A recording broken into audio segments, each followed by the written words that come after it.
দেশে গার্মেন্টসের মধ্যে বিল্ডিং এ আগুন লেগে বিল্ডিং পুড়ে একদিন শেষ হয়ে গেছে। আপনারা জানেন কিনা বাংলাদেশে ওই বাইক অবৈধ, যেই বাইক পুলিশের হাতে নাই।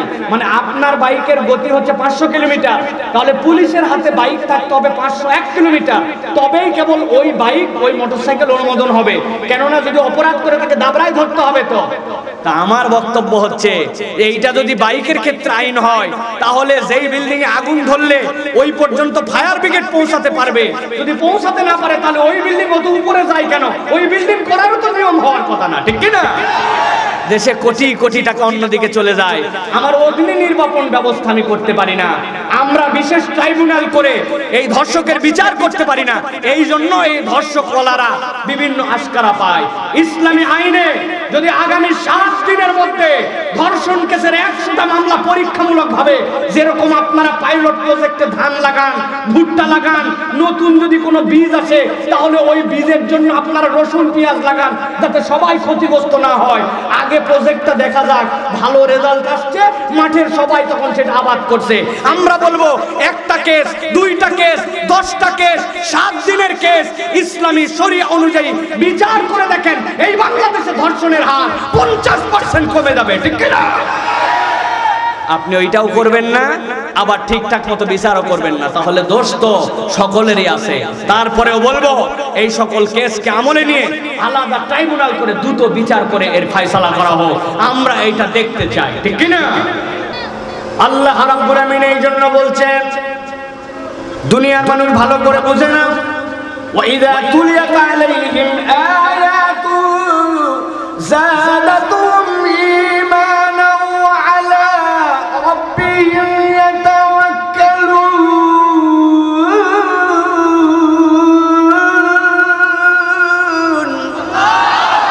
দুনিয়ার মানুষ, কোরআন তোমাদের এই জন্য দরকার, প্রত্যেকটা মানুষকে আল্লাহ রাব্বুল আমিন একটা ঈমান দিয়েছেন। ঈমানটা যেই মানুষটা গ্রহণ করে ওইটা বাহিরে দেখা যায় না। পেটের মধ্যে ক্ষুধা লাগছে, বান্দার সাথে সাথে তার খাদ্য খায়, যখনই পিপাসা লাগে বান্দা সেই সময় পানিও পান করে। কিন্তু ঈমানটা তার কেমনে তাজা হবে, ঈমানটা তার কেমনে বৃদ্ধি পাবে, ঈমানটা তার কি খাদ্য পাবে? আল্লাহ বলছেন দুনিয়ার মানুষ জেনে নাও, যখন তার কাছে আল্লাহর কালাম তেলাওয়াত করা হয়, কোরআনের তাফসীর হয়, ইসলামের মাহফিল হয়, মাজালিসুজ জিকির হয়, ওই বান্দাটার মধ্যে যদি পাত্তির মধ্যে যদি একটুখানি তার জন্য তেল থাকে, আল্লাহ বলছেন ওইটা আস্তে করে বৃদ্ধি পেয়ে যায়, এত দূর পর্যন্ত তার আলো বৃদ্ধি পায়। ওয়ালা রাব্বিহিম ইয়াতাওয়াক্কালুন। ওই বান্দা দুনিয়ায় আর কারো প্রতি ভরসা করে না, কারো প্রতি আর তোয়াক্কা করে না, কোরআনওয়ালা ভরসা করে একমাত্র আল্লাহতে। এই জন্য প্রিয় ভাইরা, কোরআনুল কারীম আমাদের শোনার দরকার আছে না নাই? আল্লাহ রাব্বুল আমিন বলছেন, গভীর মনোযোগ দেন, যারা আপনারা মাঠের মধ্যে আসছেন, মনে করছেন এলাকার সবাই বোধহয় চলে আসছে, বিষয়টা কি তাই? ওই যে সামনে আসার সময় দেখলাম, আপনি যদি জোরে করে একটা বক্সিং মারেন, আপনার এই বক্সিং এর পাওয়ার কত এইটা মাপার জন্য মেশিন নিয়ে আসছে। মানুষজন এদিকে মাহফিল হয়ে যাক, উনার ওইদিকে দেখার সময় নাই, উনি পকেট থেকে বক্সিং প্র্যাকটিস করতেছে। তার মানে পাশেই কোরআনের বাগান থাকার পরেও সব মানুষ ভিতরে আসতে পারে না। জাম্পিং নিয়ে আসছে, আসার পরে বাচ্চারা লাফাচ্ছে, আমি দেখলাম তাকায়া, বাচ্চারা লাফাক, আমি চাই এরকম কোরআনের মাহফিল করে এলাকার জন্য সাংস্কৃতিক কেন্দ্র হোক, কিন্তু তাকায় দেখি খালি বাচ্চায় লাফাচ্ছে না, কতকগুলা বুড়া ধারা কতকগুলা আছে ওইগুলা ওর মধ্যে ঢুকে লাফায়। তার মানে বোঝা যায় এই মাঠের মধ্যে কোরআনের আলোচনা হয়, কিন্তু 100 গজ দূরে যাওয়ার পরেও কতকগুলা হৃদয়ের মধ্যে ওইটার কোনো এফেক্ট পড়ে না, ওইটার কোনো প্রভাব পড়ে না। তার মানে বোঝা যায় ওই অন্তরটার ভিতরে আসলে কি নাই, কি নাই? মাল নাই। বুঝে বলেন। আমার আল্লাহ রাব্বুল আমিন বলছেন কি অবস্থাটা হবে ভালো করে বোঝো।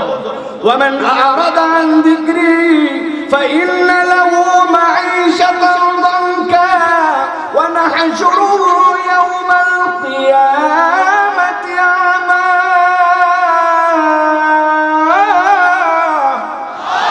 ও দুনিয়ার মানুষ, কোরআন আসার পরেও, কোরআন তোমার সামনে দেওয়ার পরেও তুমি যদি এই কোরআন থেকে নিজেকে ফিরায় নাও, তুমি যদি এখান থেকে নিজের মুখকে ফিরায় নাও, আল্লাহ রাব্বুল আলামিন বলছেন ভালো করে বুঝে নাও, রব্বুল আলামিনের এই কোরআন থেকে, আল্লাহর এই জিকির থেকে তুমি যদি নিজের মুখকে ঘুরায় নাও, ফা ইন্না লাহু মাঈশাতান দানকা, এই দুনিয়ার জীবনটা তোমার লাঞ্ছনার জীবন হবে।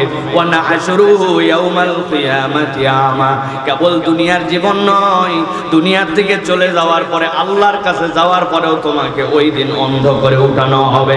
ওই দিন বান্দার আল্লাহর কাছে যাওয়ার পরে বলতে শুরু করবে, ক্বালা রাব্বি লিমা হাশারতানি আমা, এই রব্বুল আলামিন আমাকে কেন আজকে আপনি অন্ধ করে উঠাইছেন?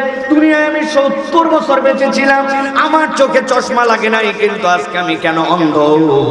আল্লাহ বলতেছেন ওই দিন যাওয়ার পরে যেই বান্দারা বলবে ওয়া কদ কুনতু বাসীর, আমরা তো চোখওয়ালা ছিলাম, আল্লাহ তাদেরকে উত্তর দেওয়াবেন, কাযালিকা ক্বালা কাযালিকা আতাতকা আয়াতুনা, তোমাদের কাছে কোরআন এসেছিল, আল্লাহর বিধান এসেছিল, কোনটা হালাল তুমি জানতে, কোনটা হারাম তুমি জানতে, রব্বুল আলামিনের দ্বীনের বিধিবিধান তোমার কাছে পরিষ্কার হয়ে গিয়েছিল, কিন্তু তুমি গাদ্দার ছিলে, তুমি বড় বেশি অমনোযোগী ছিলে, তুমি এমন ফুটানি করছো, রাখ রাখ এইগুলা মাহফিল প্রত্যেক দিনই হয়, কি ওয়াজ করে সব জানাই আছে।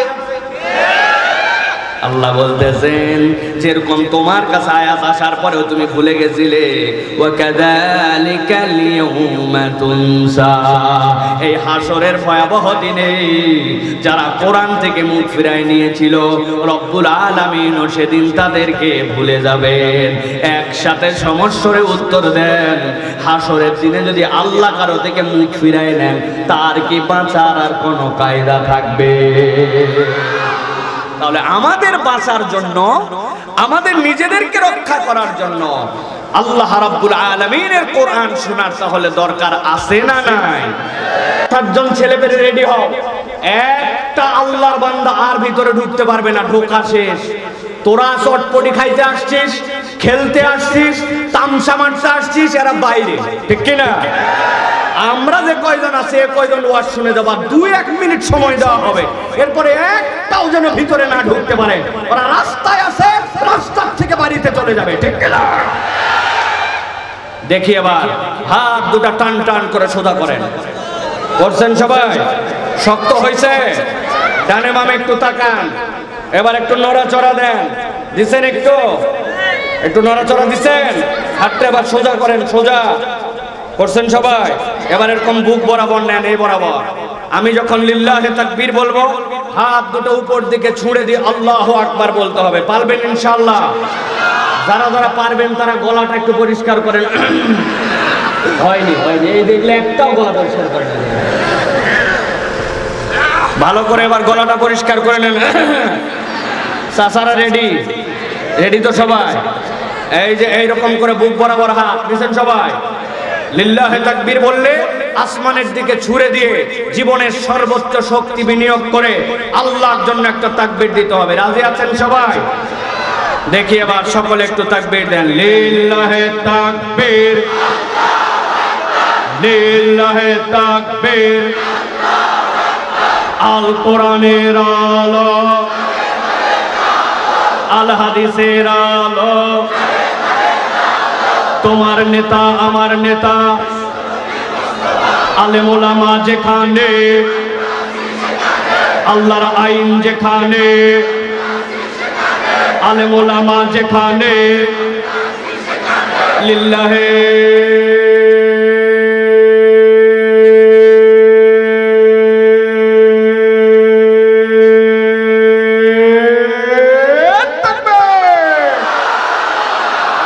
আলহামদুলিল্লাহ। হাত নামান। শয়তান আছে আর হাতিয়ার রাস্তা পার, ঠিক কিনা? কাউকে মনে করাইছিল অনেকক্ষণ বসে আছে আর জানে কুলাই না, হুজুর আসছে ফুস করে কাটবো, শয়তান আর নাই, ঠিক কিনা? আল্লাহু আকবারের ধ্বনি যেখানে, শয়তান নাই সেখানে। এই জন্য অনেক দল আছে, পার্টি আছে, দেখবেন আল্লাহু আকবারের ধ্বনি পছন্দ করে না, আল্লাহু আকবারের স্লোগান দিতে পারে না। এই বাংলাদেশে আমরা দায়িত্বহীন কণ্ঠে জানাই দিতে চাই, আল্লাহু আকবার কোন দলীয় স্লোগান নয়, পার্টি স্লোগান নয়, কোন দলীয় প্রতীক নয়। আল্লাহু আকবার ইমানদারের স্লোগান। ইমানদারের হৃদয়ে যতদিন পর্যন্ত ঈমান থাকবে এই বাংলার আকাশে আল্লাহু আকবারের স্লোগান চলতেই থাকবে, চলতেই থাকবে, চলতেই থাকবে।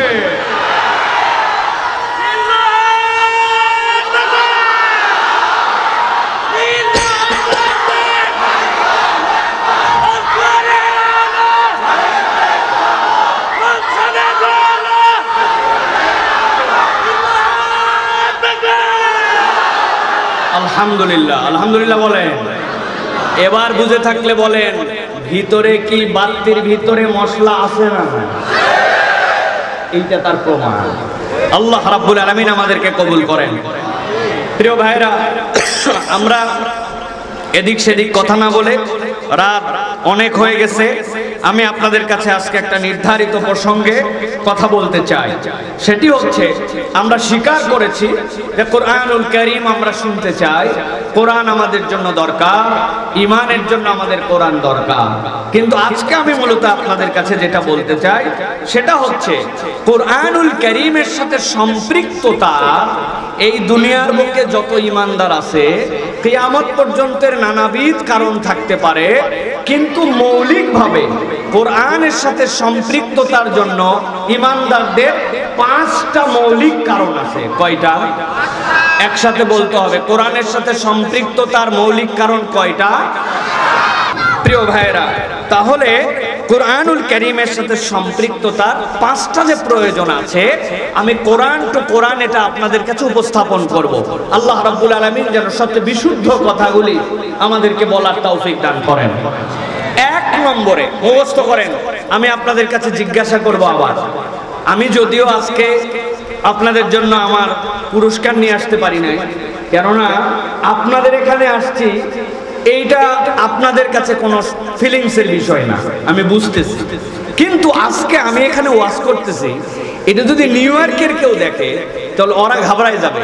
কেন, গতকালকেও আমি নিউ ইয়র্কে ছিলাম, টানা 22 ঘন্টা ফ্লাইট, আসমানের উপরে 22 ঘন্টা, 22 ঘন্টা পার করে বাড়িতে আসছি, বাড়ির থেকে জুম্মার নামাজ পড়ে আপনাদের এখানে চলে আসছি। আপনারা তো আর জানেন না, কিন্তু ওরা যদি দেখে তাহলে বলবে কি আশ্চর্য কথা, বিমান কি পাবনায় ল্যান্ড করছে নাকি? তো এই জন্য আমি শারীরিকভাবেও এখনো মাথার ভিতরে একটা চক্কর আছে, ওই চক্করটা কাটায় উঠি নাই। আমি ডাইরেক্ট ওয়াদাবদ্ধ জন্য আপনাদের কাছে আসছি। আশা করব যে আপনারা কোরআনের এই কথাগুলো দিল থেকে রিসিভ করবেন, তাহলে আমাদের আশা বসা আজকের আয়োজন কামিয়াব ইনশাআল্লাহ।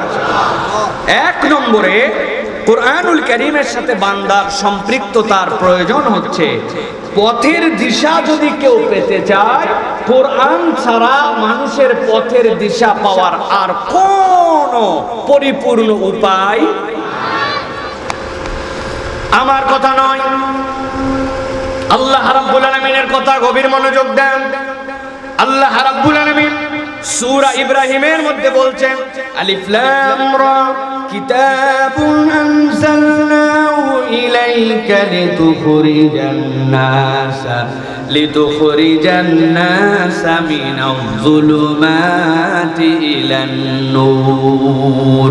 আমার আল্লাহ রাব্বুল আলামিন কোরআনুল কারীমের 29টা সূরা, ওই সূরার শুরুতে আল্লাহ রাব্বুল আলামিন এইরকম আল হুরুফ আল মুকাত্তাআত ব্যবহার করেছেন, যেগুলা জায়গাতে আল্লাহ রাব্বুল আলামিন বিচ্ছিন্ন বিচ্ছিন্ন অক্ষর দিয়েছেন।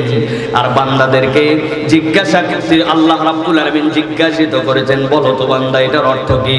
কিয়ামত পর্যন্ত মুফাসসিররা যারা কোরআনের পণ্ডিত ছিলেন, কোরআনকে ব্যাখ্যা করেছেন, কোরআনের তাফসীর বলেছেন, তারা একটাই উত্তর দিয়েছেন, আল্লাহু আ'লামু বিমুরাদিহি, আমরা জানি না, আল্লাহ রাব্বুল আলামিন ছাড়া এর অর্থ আর কেউ বলতে পারে না। কিন্তু অবাক হয়ে দেখবেন আপনি, কোরআনের 29টা সূরার মধ্যে 26টা সূরার শুরুতে আল্লাহ রাব্বুল আলামিন যে অক্ষরমালা ব্যবহার করেছেন আশ্চর্যজনক ভাবে, তারপরে রব্বুল আলামিন কোরআনের পরিচয় তুলে ধরেছেন, আলিফ লাম মিম যালিকাল কিতাবু লা রাইবা ফি ইয়াসিন ওয়াল কুরআনিল হাকিম, আলিফ লাম রা কিতাবুন আনজালনাহু ইলাইক। আপনি অবাক হয়ে দেখবেন, আল্লাহ যেখানে এরকম অক্ষর দিয়েছেন, পরবর্তীতে রব্বুল আলামিন কোরআনের পরিচয় তুলে ধরেছেন। মুফাসসিররা ব্যাখ্যা করছেন আল্লাহ বান্দাকে অক্ষম করে দিলেন, তুই আলিফ লাম মিম জানিস না, ইয়াসিন জানিস না, হামিম জানিস না, তাহা তুই জানিস না, কিন্তু আমি রব্বুল আমিন বললাম বান্দা থাম থাম, তোর জ্ঞান যেখানে শেষ আমি আল্লাহ এরপরে তোর জন্য পরিচয় দিলাম। কোরআনুল কারীম হচ্ছে তোর জন্য পথ দেখাবে। আলিফ লাম মিম যালিকাল কিতাবু লা রাইবা ফি ইয়াসিন ওয়াল কুরআনিল হাকীম। আল্লাহ একই রকম ভাবে বলতেছেন আলিফ লাম রা কিতাবুন আনজালনাহু ইলাইকা লিতুখরিজান নাস মিনাজ যুলুমাতি ইলান নূর। ও আমার হাবিব, আপনার জন্য যে কিতাব দেওয়া হলো অন্য কোনো কারণ নাই। এই মানুষগুলো অন্ধকার আচ্ছন্ন ছিল, এই মানুষগুলো জাহালাতের সর্বশেষে পৌঁছায় গেছিল। জাহালত মানে কি? অন্ধকার। মানুষ কেমনে অন্ধকারে পৌঁছালো? আরবের বুকে তো আলো ছিল, যদিও কারেন্ট ছিল না, কিন্তু রাত্রেবেলা তো তারা বাতি জ্বালাতো। আল্লাহ রাব্বুল আমিন বলছেন, ও আমার হাবিব, ওই মানুষগুলো এমন ধরনের নারীদের সাথে নির্যাতন করত, ছোট শিশুদের সাথে বিয়া, কিয়ামত পর্যন্ত কেউ আর এত দূর করতে পারবে না। ওই মানুষগুলা ডাকাত স্বভাবের ছিল, ওই মানুষগুলা আল্লাহর সাথে অন্যকে শরীক করত, ওই মানুষগুলা টোটা ফাটা বিষয় নিয়ে যুদ্ধ লাগায় দিত। আর ওই মানুষগুলার নেচার ছিল নারীদেরকে অসম্মান করা আর মূর্তি পূজার জন্য তারা পাগল ছিল। এই যে রোগগুলা ছিল, কেউ তাদেরকে মুক্তির বার্তা নিয়ে আসতে পারে নাই। আল্লাহ রাব্বুল আমিন তাদেরকে বললেন, কিতাবুন আনজালনাহু ইলাইক লিতুখরিজান নাস মিনাজ যুলুমাতি ইলান নূর। ওই মানুষগুলোকে অন্ধকার থেকে আমি আল্লাহ মাত্র 23 বছরে এমন আলোতে আনলাম, যেই মানুষগুলোকে আমি রব বলছি জাহেল, সেই মানুষগুলোর ব্যাপারে আমি আল্লাহ সার্টিফিকেট দিলাম। রাদিয়াল্লাহু আনহু ওয়া রাদু আন। আল্লাহ তাদের প্রতি খুশি, তারা আল্লাহর প্রতি খুশি। আল্লাহ বলছেন এই জন্য কিয়ামত পর্যন্ত সমাজের অন্ধকার, ব্যক্তিগত অন্ধকার, জাহালত, নারীর প্রতি অমর্যাদা, যত ধরনের বিশৃঙ্খলা, দুর্নীতি, এইগুলো যদি দূর করতে চাও, আমি আল্লাহ জানাই রাখলাম, কোরআনের সাথে সম্পৃক্ত না হলে পথ খুঁজতে থাকবে, কিয়ামত পর্যন্ত পথের দিশা পাওয়া যাবে না।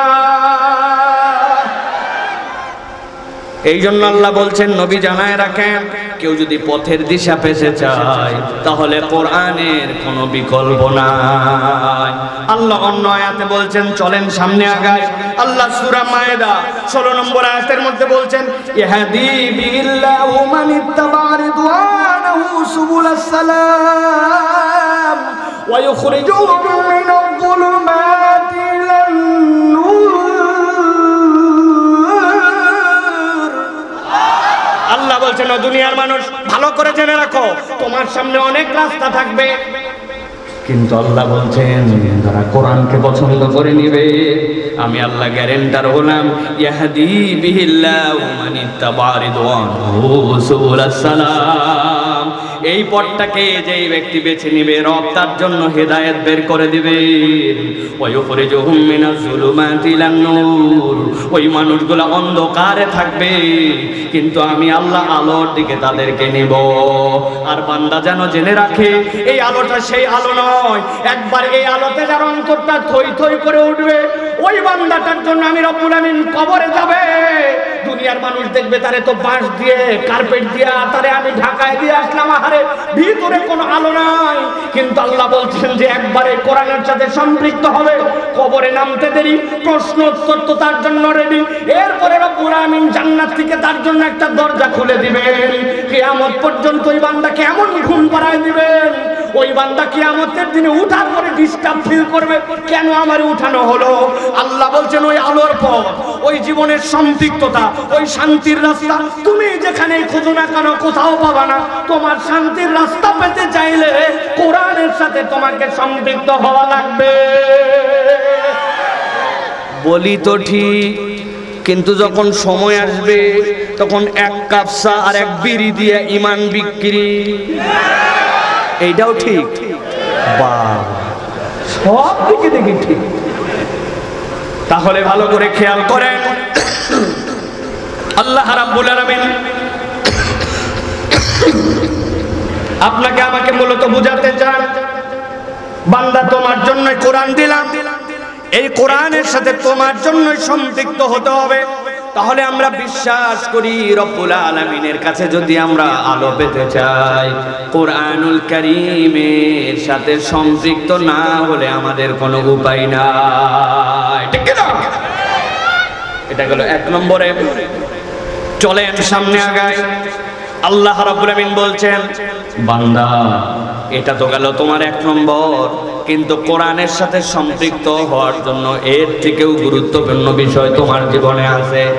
আল্লাহ বলছেন, কোন ব্যক্তি যদি তার জীবনের উদ্দেশ্য জানতে চায় যে আমার জীবনের উদ্দেশ্যটা কি, আল্লাহ রাব্বুল আলামিন বলছেন জীবনের উদ্দেশ্য জানতে চাইলে কোরআনুল কারীমের সাথে সম্পৃক্ত না হলে সে জীবনের উদ্দেশ্য বুঝতে পারবে না। দেখবেন দুনিয়ার বুকে, দুনিয়া এখন হচ্ছে প্রতিযোগিতার দুনিয়া। আপনাকে সব জায়গায় প্রতিযোগিতার মধ্যে লাগাইছে, কে কার থেকে বেশি প্রতিযোগী হয়ে উঠতে পারে। কিন্তু ইসলামের কনসেপ্টই তো এইটা না। ইসলামের কনসেপ্ট হচ্ছে সহযোগিতা, আর আপনারে তারা লাগাইছে প্রতিযোগিতার মধ্যে। আল্লাহ রাব্বুল আমিন বলছেন সূরা মুলকের মধ্যে, আল্লাযী খালাকাল মাউতা ওয়াল হায়াতা লিয়াবলুয়াকুম আইয়ুকুম আহসানু আমালা। জানায়াত কিন্তু ভিন্নভাবে আমরা জানি। দেখেন তো কি বলতেছেন আল্লাহ। আল্লাহ বলছেন আল্লাযী খালাকাল মাউতা, আগে আল্লাহ জীবনের কথা বলেন নাই। আল্লাহ বলতেছেন আল্লাযী খালাকাল মাউতা ওয়াল হায়াতা লিয়াবলুয়াকুম আইয়ুকুম আহসানু আমালা। ও দুনিয়ার মানুষ, যিনি তোমাদের মৃত্যু দিলেন। মুফাসসিররা ব্যাখ্যা করছেন কেন আল্লাহ রাব্বুল আলামিন এই কথা বললেন। অনেক কারণ থাকতে পারে, কিন্তু তার অন্যতম একটা কারণ, মূসা আলাইহিস সালামের নাম শুনছেন আপনারা? আল্লাহ বললেন, মূসা আপনি যান, যাওয়ার পরে ফেরাউনের কাছে দাওয়াত নিয়ে যান, কুলু কওলান লাইয়িনা, তবে যাওয়ার পরে যেন গরম গরম কথা বলবেন না, নরম করে কথা বলেন, আশা করা যায় কাজ হতে পারে। আল্লাহ রাব্বুল আলামিন তাকে পাঠালেন। কেন আসছো?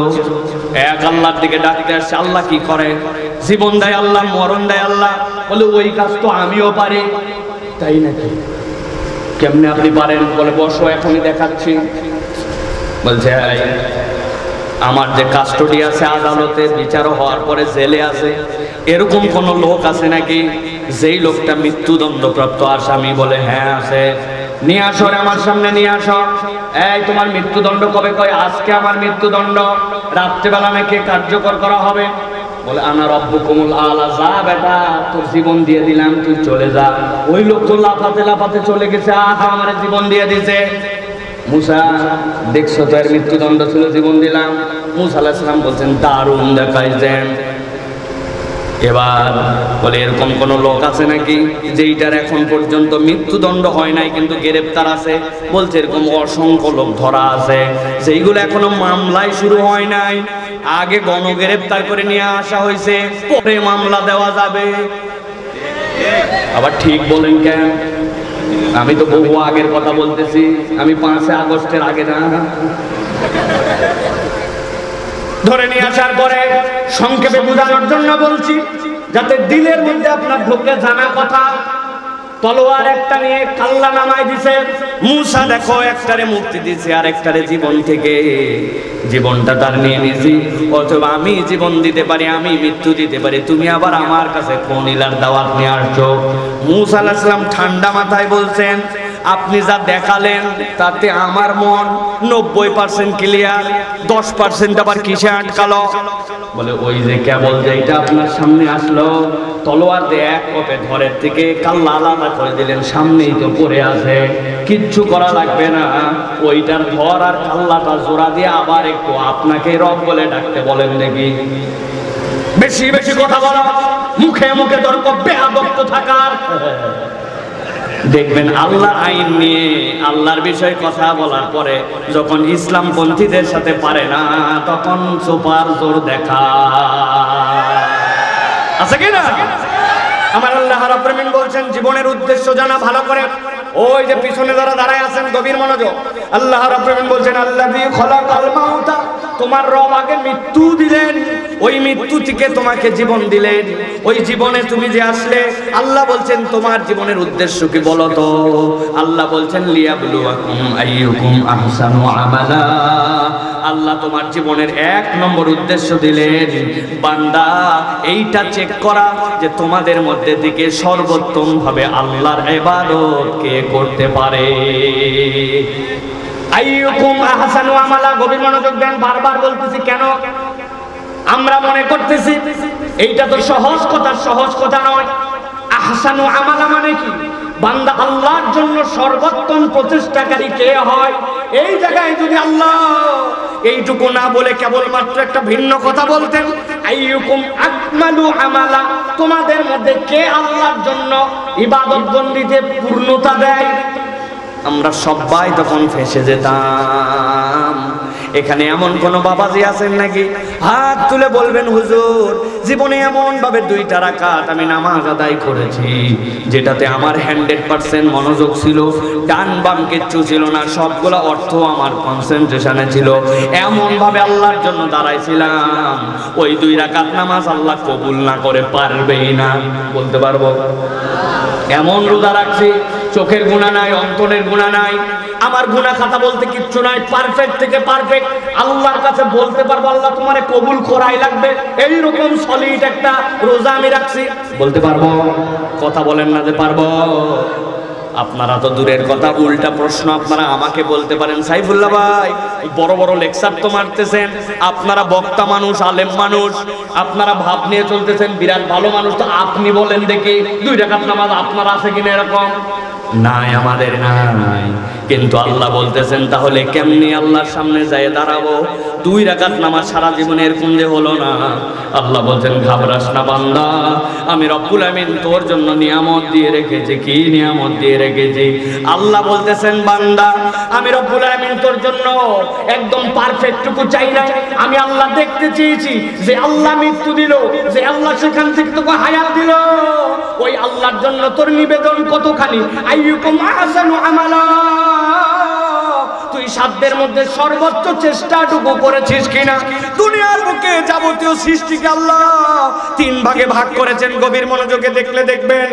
একদল সৃষ্টি আল্লাহর আছে মুকিব্বান আলা ওয়াজিহি, সব সময় মুখের ভরে দুনিয়ার বুকে চলাফেরা করে। কুমির আছে না? কুমির, টিকটিকি আছে না আমাদের বাড়ির কাছে? সাপ আছে না আমাদের? তারপরে কেঁচো আছে না? এগুলা কিসের ভরে চলে? মুখ আর বুকের ভরে চলে। এরা সব সময় দুনিয়ার বুকে সিজদার হালতে আছে। আল্লাহ বলছেন আরেকটা সৃষ্টি আছে দুনিয়াতে যেইগুলা দুনিয়ার বুকে সব সময় রুকুর হালতে থাকে। গরু, ছাগল, ভেড়া, উট যেইগুলা আছে ওরা মুখ মাঝে মাঝে উঁচু করে, কিন্তু মুখ উঁচু করা তাদের মূল কাজ নয়, আবার মাথা নিচু হয়ে যায়, সব সময় রুকুর হালতে তারা থাকে। তাহলে কেউ কেউ সিজদায় থাকে, কেউ কেউ সব সময় রুকুতে থাকে। একমাত্র ব্যতিক্রম হচ্ছে মানুষ, যেই মানুষগুলাকে রব্বুল আলামিন মাথা উঁচু করার যোগ্যতা দান করেছেন। ওই বান্দা মাথা উঁচু করে, মাথা উঁচু করে আল্লাহর জন্য নামাজে দাঁড়ায়, আল্লাহু আকবার বলে যখন হাত বাঁধে, বান্দা বলে আল্লাহ আমার মাথা যদিও উঁচু, আমি যদিও রুকুতে সার্বক্ষণিক নাই, সিজদায় সার্বক্ষণিক নাই, আমার মাথা উঁচু, কিন্তু যতই উঁচু হোক না কেন আল্লাহু আকবার কান বরাবর হাত তুললাম, আমার যত উঁচু হোক আমার রব তার থেকে উঁচু, এটা স্বীকার করে আমি দাঁড়ালাম। আল্লাহু আকবার। এরপরে বান্দা আল্লাহর জন্য সানা, এরপরে বান্দা আল্লাহর জন্য কোরআন তেলাওয়াত করে, আল্লাহু আকবার বলে বান্দা রুকুতে যায়। যখন বান্দা রুকুতে যায়, দুনিয়ার যাবতীয় রুকুকারী প্রাণীর মতো যখন সে মাথা হালায় ফেলে, রুকুতে যখন বান্দা গেছে তখন রুকুতে যে তাসবিহ পড়তেছে, আল্লাহ আমি যখন রুকুকারী তখন আমি তোমার প্রশংসা করি, সুবহানা রাব্বিয়াল আযীম, আমার আল্লাহ এত পবিত্র, যার মতো বড়ত্ব আর কারো নাই, আজিম রব আর কেউ নাই। বান্দা রুকুর মধ্যে যখন গেছে আল্লাহর কাছে, সেখানেও সুবহানা রাব্বিয়াল আযীম বলেছে, এরপরে সামি আল্লাহু লিমান হামিদা বলে দাঁড়িয়েছে।